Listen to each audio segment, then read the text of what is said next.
में हुए संसद के बजट सत्र में सरकार ने मन माने अपना काम चलाया। स्पीकर ने leader of opposition Rahul Gandhi ji को नाम लिया, उनको बोलने के लिए कहा, फिर बाद उन्होंने उनको बोलने नहीं दिया। ये डेमोक्रेसी में लज्जा की बात है। एक अपोजिशन लीडर को अगर आप बात करने नहीं देते, क्या आप सामान्य लोगों को करेंगे? क्या आप सामान्य लोगों को लोकतंत्र का फल दे पाएंगे? लोगों की आवाज को उठाने वाले ये लोपी, जिनके आवाज को दबाया जाता है,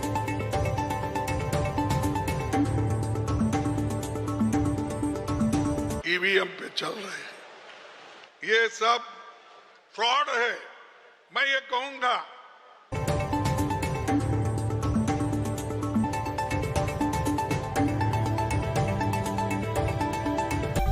ये दफ्तर ले जाने का प्लान, बुलेट प्रूफ गाड़ी से तय होगा रास्ता।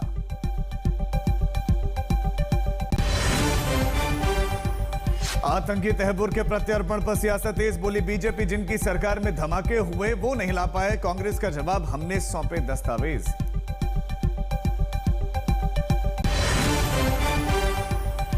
वक्फ को लेकर दिन भर सियासी हलचल, कई राज्यों में मुस्लिम लॉ बोर्ड का प्रदर्शन, 20 अप्रैल से बीजेपी का मंडल स्तर तक वक्फ सुधार अभियान।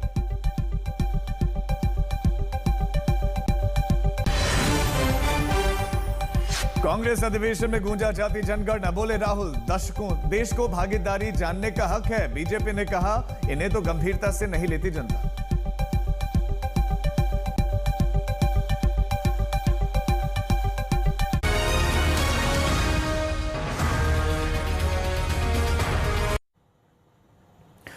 नमस्कार, ब्रेकिंग न्यूज देख रहे हैं आप, मैं हूं राजीव ढोंडियाल। सबसे पहले बड़ी खबर, ब्रेकिंग न्यूज, 26/11 आतंकी हमले का मोस्ट वांटेड तहव्वुर राणा। जांच एजेंसियों के यानी कि एनआईए और रॉ की साझा टीम के इसमें समय साथ में है।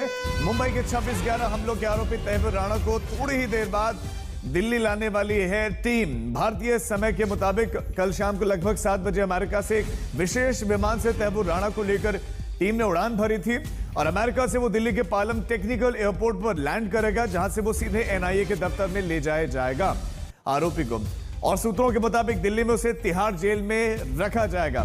रॉकी और एनआईए की टीम इस समय उसके साथ में है। एयरपोर्ट पर पहुंचने के बाद जो प्रक्रियाएं होती हैं वो पूरी की जाएंगी। उसके बाद एनआईए की टीम उसको सीधा एनआईए दफ्तर लेकर बताया जा रहा कि आएगी और उसके तिहाड़ जेल में बाद में रखा जाएगा। पूछताछ उससे होगी। 26/11 का ये मास्टरमाइंड तहव्वुर राणा, जो कि पाकिस्तानी सेना में कैप्टन यानी कि वहां डॉक्टर भी बताया जा रहा कि पाकिस्तानी आर्मी में था, कैनेडियाई नागरिक बनता है और उसका मकसद एक ही था उसके पूरे जीवन का, भारत में दहशतगर्दी फैलाना। और उसने पूरा प्रयास किया, कामयाबी हुआ साल 2008 में और मुंबई में बड़े अटैक को अंजाम दिया गया।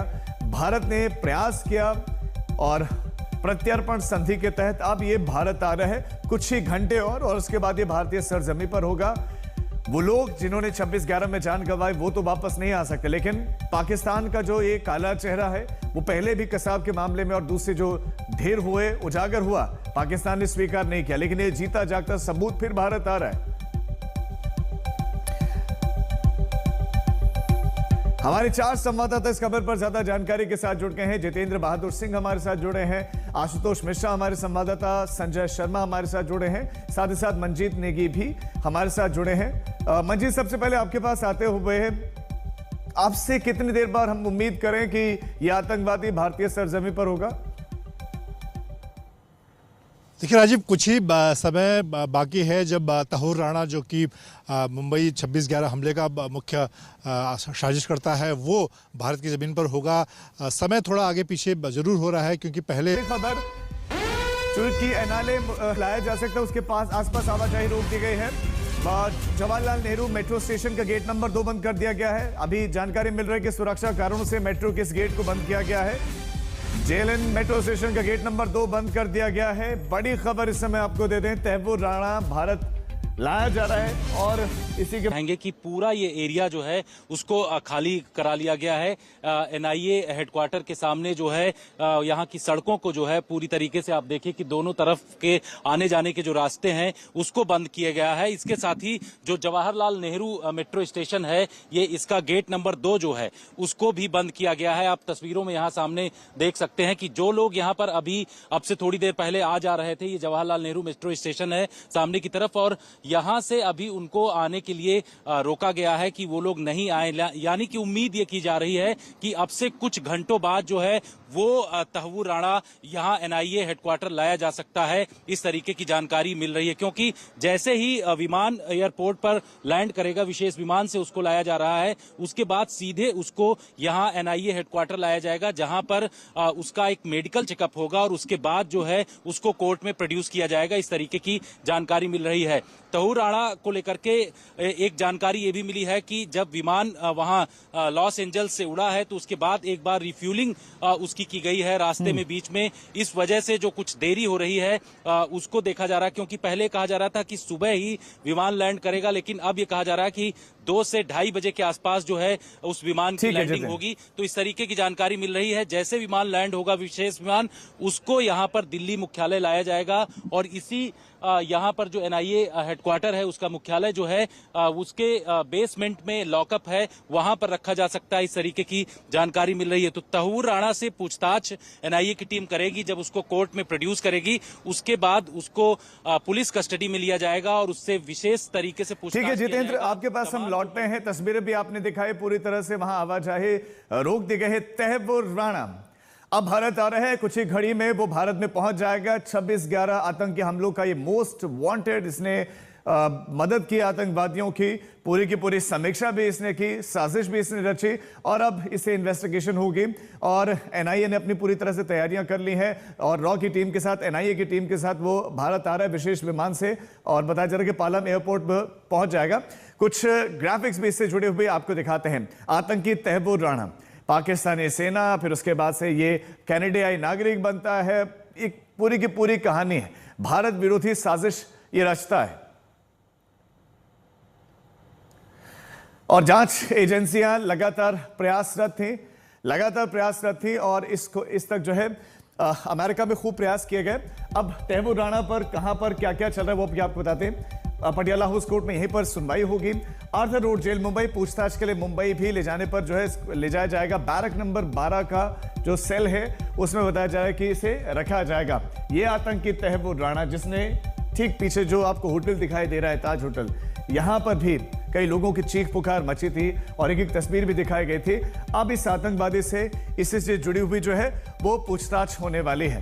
तहव्वुर राणा, हाफिज सईद, ये हेडली का बयान भी है, 26/11 हमले का मुख्य सूत्रधार है और ये डेविड कोनमैन जो हेडली है, ये उसका साथी था, बचपन के दोस्त भी बताए जाते हैं। ज़कीउर रहमान लखवी है इसमें जो हेडली का बयान है। एलईडी कमांडर ने ही मुंबई पर ध्यान देने के लिए कहा था और यह भी कहाँ है, पाकिस्तान में। कहाँ, वो भी आजाद घूम रहा है। पाकिस्तान में तो खैर आतंकवादी आजाद ही घूमते हैं। और साजिद मीर, ये सब हम आपको हेडली के बयान के आधार पर बता रहे हैं, ये मुख्य हैंडलर था।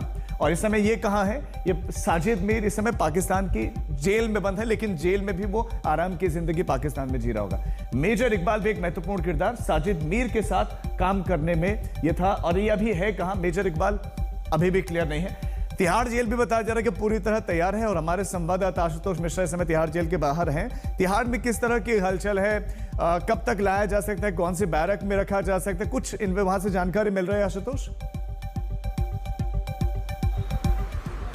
दरअसल नियम और प्रक्रियाओं के तहत अगर आप देखेंगे तो हाँ, तिहाड़ में अब तहव्वुर राणा का जितना भी जीवन बचा है, जितनी भी उसकी सांसें हैं, उसे तिहाड़ में बिताना होगा। दरअसल एनआईए में जब उसे पूछताछ कर लेगी तमाम एजेंसियां, मकसद एक है, उसे कन्विक्ट कराना। कन्विक्ट कराने के लिए ट्रायल कराना होगा और इसीलिए पूछताछ, चार्जशीट जरूरी होगी। याद रखें कि 2008 का जो पूरा मामला है वो केस पहले मुंबई पुलिस ने सॉल्व कर लिया था और इसीलिए अजमल कसाब को इसमें फांसी की सजा हुई। उस सजा में चार्जशीट में जो अध्याय है, उस अध्यायों के आधार पर कई सारे मामले जो है तहव्वुर राणा के खिलाफ हैं। चार्जशीट पूरा होने के बाद, यानी जितने दिन वो रिमांड काटेगा उसके पास सबसे पहले उसे न्यायिक हिरासत में लाना होगा मेरे ठीक पीछे इस तिहाड़ जेल में। और प्रक्रिया को अगर समझना हो तो एक उदाहरण आपको देता हूं। अक्टूबर 2005 जब छोटा राजन को इंडोनेशिया से यहां लाया गया था, लाने के बाद टेक्निकल एयरपोर्ट पर जब उसे उतारा गया बड़ी सुरक्षा के बीच सबसे पहले वो सीबीआई हेडक्वार्टर जाता है और उसके बाद जब इंटरोगेशन हो जाती है, जब रिमांड खत्म होती है, तब उसे न्यायिक हिरासत में सबसे महफूज सेल, खासकर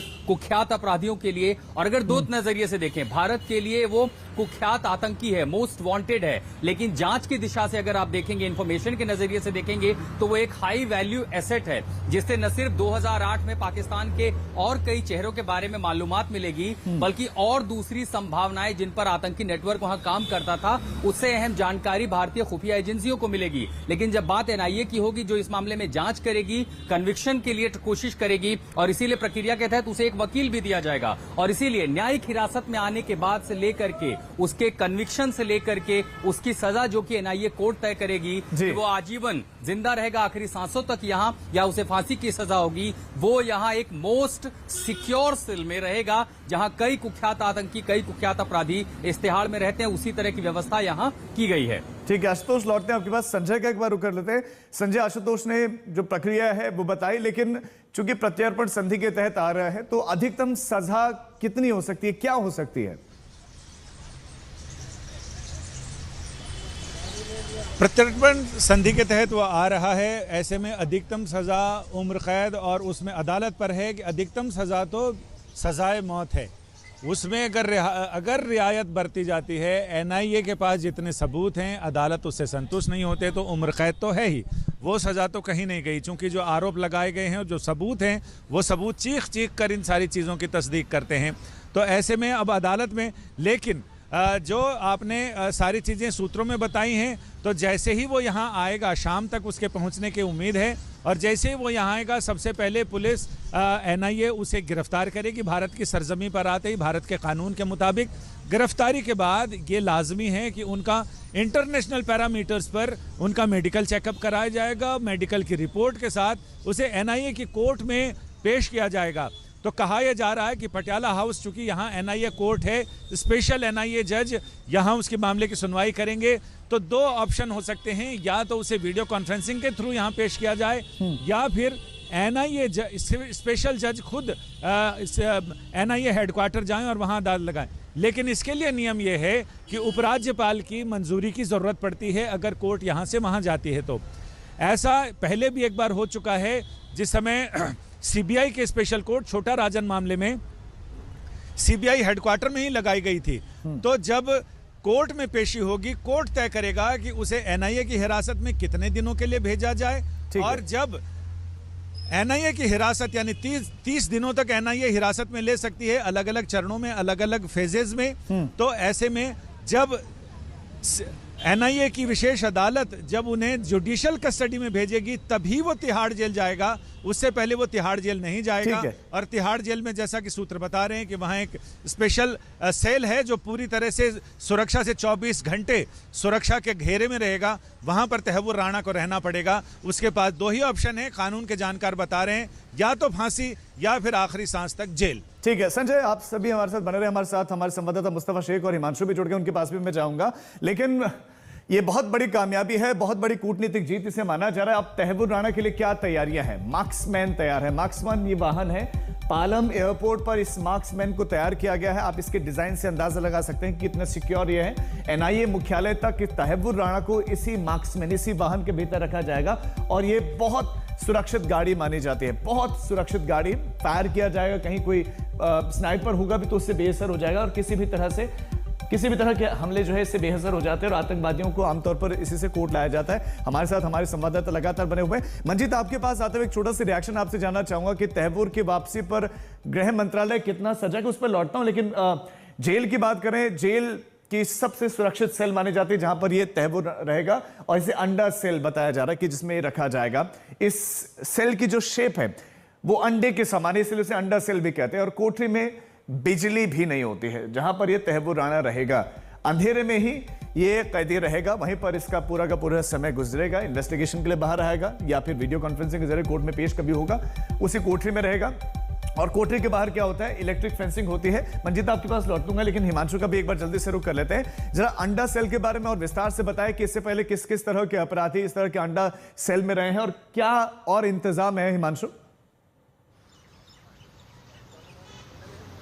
देखिए, तिहाड़ में पहले भी कई हाई प्रोफाइल कैदी रहे हैं, कई बड़े गैंगस्टर रहे हैं, छोटा राजन उसी में है। तो तिहाड़, जब अधिकारियों से हमारी बात हुई तो उनका कहना है कि तिहाड़ हमेशा तैयार होता है और तिहाड़ जेल बहुत बड़ा, उसका विस्तार आप देखिए मंडोली और रोहिणी तक है, उसकी जो अलग अलग जेल तिहाड़ के खुले हैं। तो तिहाड़ जेल में इस तरीके का अगर कैदी आता है तो उसके लिए पूरी तैयारी रहती है, सिक्योरिटी के अलग इंतजाम है। और जिस सेल में रहने की बात अभी की जा रही है तो उस अंडा सेल ये ऐसी है कि आस पास पूरी तरीके से सीसीटीवी होता है, कोई भी उस इलाके में मूवमेंट नहीं कर सकता है, पूरी तरीके से रिस्ट्रिक्टेड रहता है। राउंड द क्लॉक सिक्योरिटी रहती है, सिक्योरिटी बार बार चेंज करते रहते हैं। जो सिक्योरिटी का जो पूरा सिस्टम है, जो गार्ड्स रहते हैं उनकी ड्यूटी भी बदलती रहती है। और दूसरी चीज, एक कंट्रोल रूम रहता है जहां से जितने भी इस तरीके के वीवीआईपी सेल है, जो खतरनाक कैदी हैं या कोई फिर वीवीआईपी कैदी बंद है, तो उन पे लगातार उनकी नजर भी रखी जाती है, ताकि किसी तरीके की मूवमेंट अगर उस सेल के आसपास भी अगर हो रही है तो फौरन जो अधिकारी हैं उनके पास पता चल जाएगा, ताकि उनके खिलाफ एक्शन लिया जा सके। तो पूरी तरीके से सिक्योर और सेफ इलाके में तहव्वुर राणा को तिहाड़ जेल में रखा जाएगा। लेकिन ये स्थिति तब आएगी जब उसके पहले, जब यहां पर वो लैंड करेगा, लैंड करने के बाद पूरी सिक्योरिटी में जो गाड़ी है, जो गाड़ी आपने देखी, जो तस्वीर है, ये हाई प्रोफाइल गैंगस्टर जिन पे बहुत ज्यादा खतरा, हमने देखा कि लॉरेंस बिश्नोई को भी जब दिल्ली से पंजाब शिफ्ट किया गया था तो इसी तरीके की गाड़ी का इस्तेमाल किया गया था। अगर हैंड ग्रेनेड तक का भी असर इस गाड़ी पर नहीं होता, तो ये पहले से ही तैनात की गई है, स्वात की टीम तैनात की गई है। जैसे ही लैंड फ्लाइट सबसे पहले गिरफ्तार किया जाएगा, जो एनआईए के ऑफिशियल्स होंगे वो फॉर्मली गिरफ्तार करेंगे। मेडिकल की भी टीम संभव है कि साथ हो, और यही मेडिकल के बाद उसे फिर आगे की कार्रवाई की जाएगी, आगे ले जाया जाएगा। पूरे जो नियम है, जो नियम कायदे हैं, उनका पालन किया जाएगा। आप सभी हमारे साथ बने रहे। लौटते आपके पास एक बड़ी खबर इस समय आपको देते हैं। सियासत भी शुरू हो गई है, तहव्वुर राणा भारत आ रहा है, इस पर राजनीति शुरू हो गई है। बीजेपी कांग्रेस पर हमलावर है। 26/11 को लेकर कांग्रेस पर केंद्रीय मंत्री पीयूष गोयल ने हमला बोला है कि यहां अपराधियों को, आतंकवादियों को कांग्रेस सरकार में कुछ किया नहीं, उनको बिरयानी खिलाई जा रही थी। आरोपियों पर यह तंज कांग्रेस, तत्कालीन कांग्रेस सरकार पर पीयूष गोयल ने कहा कि कसाब को बिरयानी खिला रहे थे कांग्रेस से। कांग्रेस सरकार के समय हम जिस होटल में खड़े हैं, यहीं पर आतंकवादियों ने हमला किया था। कांग्रेस की सरकार ने कुछ किया नहीं आरोपियों के ऊपर सख्त सजा दिलाने के लिए, बल्कि जो पकड़ा गया था कसब, उसको भी बिरयानी खिलाते थे। ये मोदी जी का दृढ़ संकल्प था कि जिन लोगों ने हमारे देश पर आंख उठाई उनको सख्त से सख्त सजा मिले। ऐसे लोग जिन्होंने हमारे देश के ऊपर हिंसक, आक्रामक हमला किया था, उनको हम भारत के धरती पर, भारत के कानून के अंतर्गत सजा दिलाएंगे। मंत्री को आपने सुना, कांग्रेस से बिरयानी खिला रहे थे। एक बार फिर से मंजीत नेगी का रुख कर रहे थे। मंजीत, एनएसए, अजीत डोभाल इस पूरे मामले को देख रहे हैं। गृह मंत्रालय कितना एक्टिव है, क्या कुछ गृह मंत्रालय में चला है और चल रहा है इसको लेकर? देखिए राजीव, एक बड़ी तस्वीर ये है सरकार के लिए, मोदी सरकार के लिए बड़ी जीत है कूटनीतिक। और अब इस बात पाकिस्तान में तमाम जो बड़े आतंकी हैं उनको किसी तरह से लाने या उनका खात्मा करने का जो रास्ता है वो इस गिरफ्तारी से खुलता है। यानी कि तहव्वुर राणा का भारत आना एक बड़ी आतंक के खिलाफ जीत है। और तहव्वुर राणा से आगे की पूछताछ के बाद जो चीज़ें सामने आएंगी, उससे चाहे हाफिज सईद की बात की जाए, मसूद अजहर की बात की जाए, ऐसे जो बड़े आतंकी चेहरे हैं जो पिछले कम से कम मोदी सरकार के 10 से 11 साल के शासन के दौरान जिनको टारगेट किया जाने की बात की जाती रही है, उनको भी एक तरह से अब उनका जो खराब समय है वो शुरू होगा। तो एक बड़ी कूटनीति जीत के तौर पर देख रही है। खुद गृह मंत्री ने कल इसको लेकर एक बैठक बुलाई थी जिसमें एनएसए डोभाल और विदेश मंत्री एस जयशंकर ने पूरी जानकारी उनको दी। अभी की जानकारी के मुताबिक भी लगातार एनएसए इस पूरे ऑपरेशन को मॉनिटर कर रहे हैं। डीजी एनआईए उन्हें पूरी जानकारी दे रहे हैं। मंजीत बने रहे, आप हमारे साथ लौटते हैं। एक और बड़ी खबर दर्शकों को देते हैं। कांग्रेस सांसद राजीव शुक्ला ने कहा कि तहव्वुर राणा को भारत लाने के लिए सभी सरकारों ने प्रयास किए हैं। जब यूपीए सरकार थी तब गृह मंत्री पी चिदंबरम ने अमेरिका को दस्तावेज दिए थे, डॉक्यूमेंट सबूत दिए थे, और बीजेपी की आदत है कि वो किसी को भी किसी बात का श्रेय देती नहीं है। पीयूष गोयल का हमने बयान सुना था, जिन्होंने निशाना साधा था, और राजीव शुक्ला ने पलटवार भी किया है कि प्रत्यर्पण का प्रयास सभी ने किया और उसी का नतीजा है ये। अमेरिकी अदालतों ने उसको दोषी पाया, और आपको पता है कि जिस अपराध का वो दोषी है 9/11 का, उसके बाद जितनी भी सरकार आई सबने उसके लिए जो है दस्तावेज अमेरिकी सरकार को दिए, यूनाइटेड नेशंस को दिए, अमेरिकी अदालतों को दिए। मुझे याद है गृह मंत्री चिदंबरम साहब थे, उन्होंने जो है हजारों दस्तावेज भिजवाए। तो ये सब सरकारों का प्रयास है। भाजपा की आदत है कि वो ये कहती है कि हमारे अलावा जो है 14 के बाद ही सब काम हुआ, उसके पहले कोई काम ही नहीं हुआ। तो अटल जी को भी किसी चीज का श्रेय नहीं देते, अपने तो छोड़ दो। और अब वक्त हो चला है छोटे से ब्रेक का, कुछ और खबरों के साथ लौटेंगे, आप देखते रहिए आज तक। Presented by